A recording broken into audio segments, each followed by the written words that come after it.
Assalamualaikum warahmatullahi wabarakatuh. Alhamdulillahirrabbilalamin. Bagaimana kabar anak-anakku semua di rumah? Insya Allah dalam keadaan sehat walafiat. Amin ya rabbal alamin. Anak-anakku semua, hari ini berjumpa lagi dengan Ustadz Muji dalam pembelajaran Bahasa Indonesia. Hari ini kita akan membahas mengenai cara membuat pantun. Nah, penasaran kan bagaimana langkah-langkah dalam membuat pantun? Sebelumnya Ustadz Muji akan membahas dulu, mengingatkan kalian semua anak-anakku yang hebat yang saat ini sedang ada di rumah, yaitu jenis-jenis pantun. Masih ingat kan? Kemarin kita belajar ada jenis pantun anak-anak, lalu ada jenis pantun remaja, dan juga ada jenis pantun orang tua. Nah, hari ini kita akan belajar mengenai cara membuat pantun. Pastinya kalian semua bisa, semuanya bisa untuk membuat pantun di rumah. Sebelum kita membahas langkah-langkah pembuatan pantun, terlebih dahulu Ustadz Muji akan menerangkan mengenai hal-hal yang berhubungan dengan pantun. Nah, apa saja? Yang pertama ada diksi, yang kedua ada bahasa kias, dan yang ketiga ada rima dan juga irama. Kita bahas satu persatu ya. Yang pertama yaitu adalah diksi.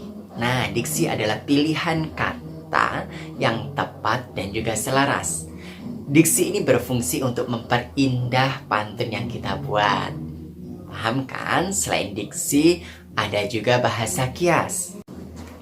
Bahasa kias di sini yaitu adalah bahasa yang digunakan dalam pantun untuk mengungkapkan sesuatu yang tidak langsung mengungkapkan maknanya. Biasanya bahasa kias ini digunakan untuk membuat sampiran, yaitu pada baris pertama dan kedua pada pantun. Nah, nanti kita akan kupas lebih lanjut. Yang ketiga itu ada irama dan juga rima. Nah, kita bahas dulu mengenai rima.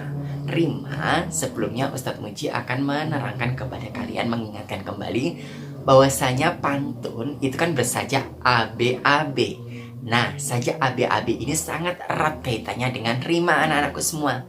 Karena rima ini adalah persamaan bunyi akhir pada pantun, yang biasanya bunyi akhirnya itu sama mirip baris pertama sama dengan bunyi akhirannya itu dengan baris ketiga.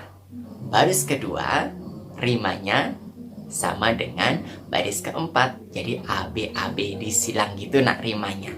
Sedangkan irama ini lebih pada naik turunnya nada saat kita membaca pantun. Jadi di sini pantun itu tidak boleh datar saat kita membaca, tapi harus ada irama khususnya agar lebih indah pendengar yang mendengarkan pantun hasil karya kita.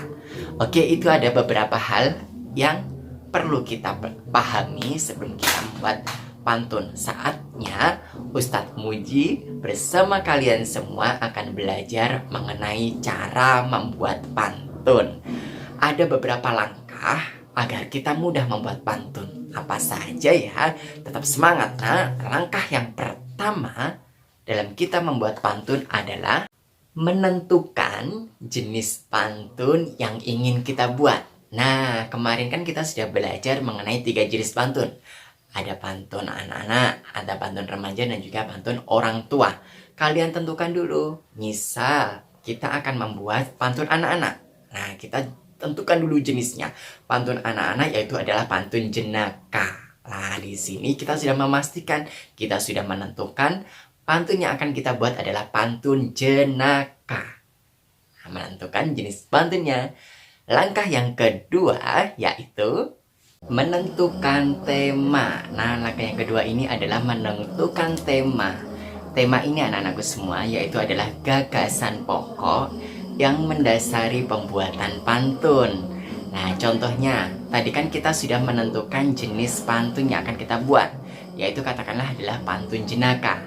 Temanya yaitu adalah kejadian sehari-hari yang ada di sekeliling kita. Nah, seperti apa ya nanti? Terus tonton terus video pembelajaran dari Ustadz Muji. Langkah yang ketiga yaitu adalah menulis isi. Nah, ini adalah salah satu trik anakku semua. Langkah ketiga ini, sebelum kita membuat sampiran, terlebih dahulu kita buat pantun itu baris ketiga dan keempatnya dulu, yaitu adalah isi dari pantun itu dulu. Lah, kenapa Ustadz Muji kok kita harus membuat isinya dulu? Iya, karena kenapa? Sebetulnya sampiran ini sebagai pemanis dalam pantun kita.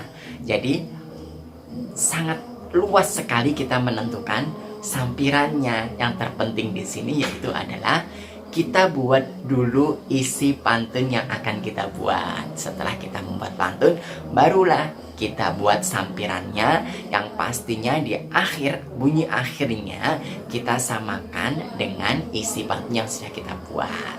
Itu trik yang ketiga atau langkah yang ketiga. Langkah yang keempat yaitu adalah menentukan sampiran dalam pantun. Nah, jadi langkah ketiga membuat isinya. Yang keempat yaitu adalah menentukan sampiran dalam pantun. Kenapa Ustadz sampiran ini kok dibuat di langkah terakhir? Iya, kenapa? Karena sampiran ini sebetulnya sebagai pemanis dalam pantun yang kita buat. Nah, jadinya kita tentukan isinya dulu, baru kita buat sampirannya. Dan ingat, dalam membuat sampiran kita harus memperhatikan rimanya atau persamaan bunyi pada akhir kalimatnya. Di situ ya, atau akhir baris di setiap pantun. Sudah paham di sini langkah-langkahnya? Ustadz ulang ya. Yang pertama, tentukan jenis pantun yang dibuat. Yang kedua, tentukan temanya. Dan yang ketiga, buat isi pantun terlebih dahulu. Dan yang keempat, barulah kita buat sampiran pantunnya. Sudah jelas ya anak-anakku semua? Kalau sudah jelas, saatnya kita membuat pantun bersama. Ustadz Muji akan memberikan contoh membuat pantun. Persiapkan semangat kalian. Hari ini Ustadz Muji akan membuat pantun sesuai dengan langkah-langkahnya tadi. Langkah yang pertama, Ustadz Muji akan memilih dulu jenis pantun yang akan Ustadz Muji buat. Ustadz Muji akan membuat pantun dengan jenis pantun anak-anak, yaitu adalah pantun jenaka. Nah, penasaran kan?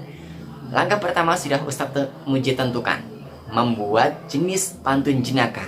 Sekarang temanya, Ustadz Muji akan mengambil tema kejadian sehari-hari. Nah, apa ya? Dan yang ketiga, Ustadz Muji akan menulis isi pantun terlebih dahulu. Anak-anakku semua, kalian masih ingat kan? Isi pantun itu terletak pada baris ketiga dan baris keempat pada pantun. Kita buat sama-sama yuk. Karena pantun jenaka berarti isinya itu harus mengundang tawa. Siapa yang membaca harus tertawa. Setuju? Oke. Ustadz Muji akan pikir dulu. Oh iya, Ustadz Muji akan buat isi pantun pada baris ketiganya seperti ini anak-anak semua. Perut sakit menahan tawa, melihat adik giginya ompong. Nah, itu isi dari pantun Usmuji. Sekarang kita perhatikan baris ketiga yang sudah Usmuji buat. Perut sakit menahan tawa. A. Rimanya berakhiran A. Bunyi akhirannya A. Perut sakit menahan tawa. Sekarang kita lihat isi dari baris keempat. Melihat adik giginya ompong. NG, ompong. Berarti rimanya A dan eng. Berarti saatnya kita membuat sampirannya. Sampiran baris pertama harus berima A. Sedangkan sampiran baris kedua harus berima eng. Agar nanti kita mendapatkan sajak ABAB. Kita buat bersama yuk. Sampiran baris pertama dengan rima persamaan bunyi A. 23 pohon pepaya. Nah, pepaya berakhiran A. Rimanya juga sama dengan isi pada baris ketiga. 23 pohon pepaya. Sekarang kita buat sampiran baris kedua dengan rima persamaan bunyi eng. Daunnya habis karena kepompong. Nah, daunnya habis karena kepompong. Kepompong itu akhiran rim atau persamaan rimanya yaitu adalah eng. Di sini kita sudah mendapatkan sajak A, B, A, B dengan rima yang sama. Kita baca berulang yuk keseluruhan dari pantun yang sudah Usmuji buat. 23 pohon pepaya. Daunnya habis karena kepompong. Perut sakit menahan tawa. Melihat adik giginya ompong. Nah, di situ adalah pantun yang sudah dibuat Usmuji. Usmuji yakin kalian semua anak-anak yang hebat, kalian juga bisa membuat hasil karya pantun kalian sendiri.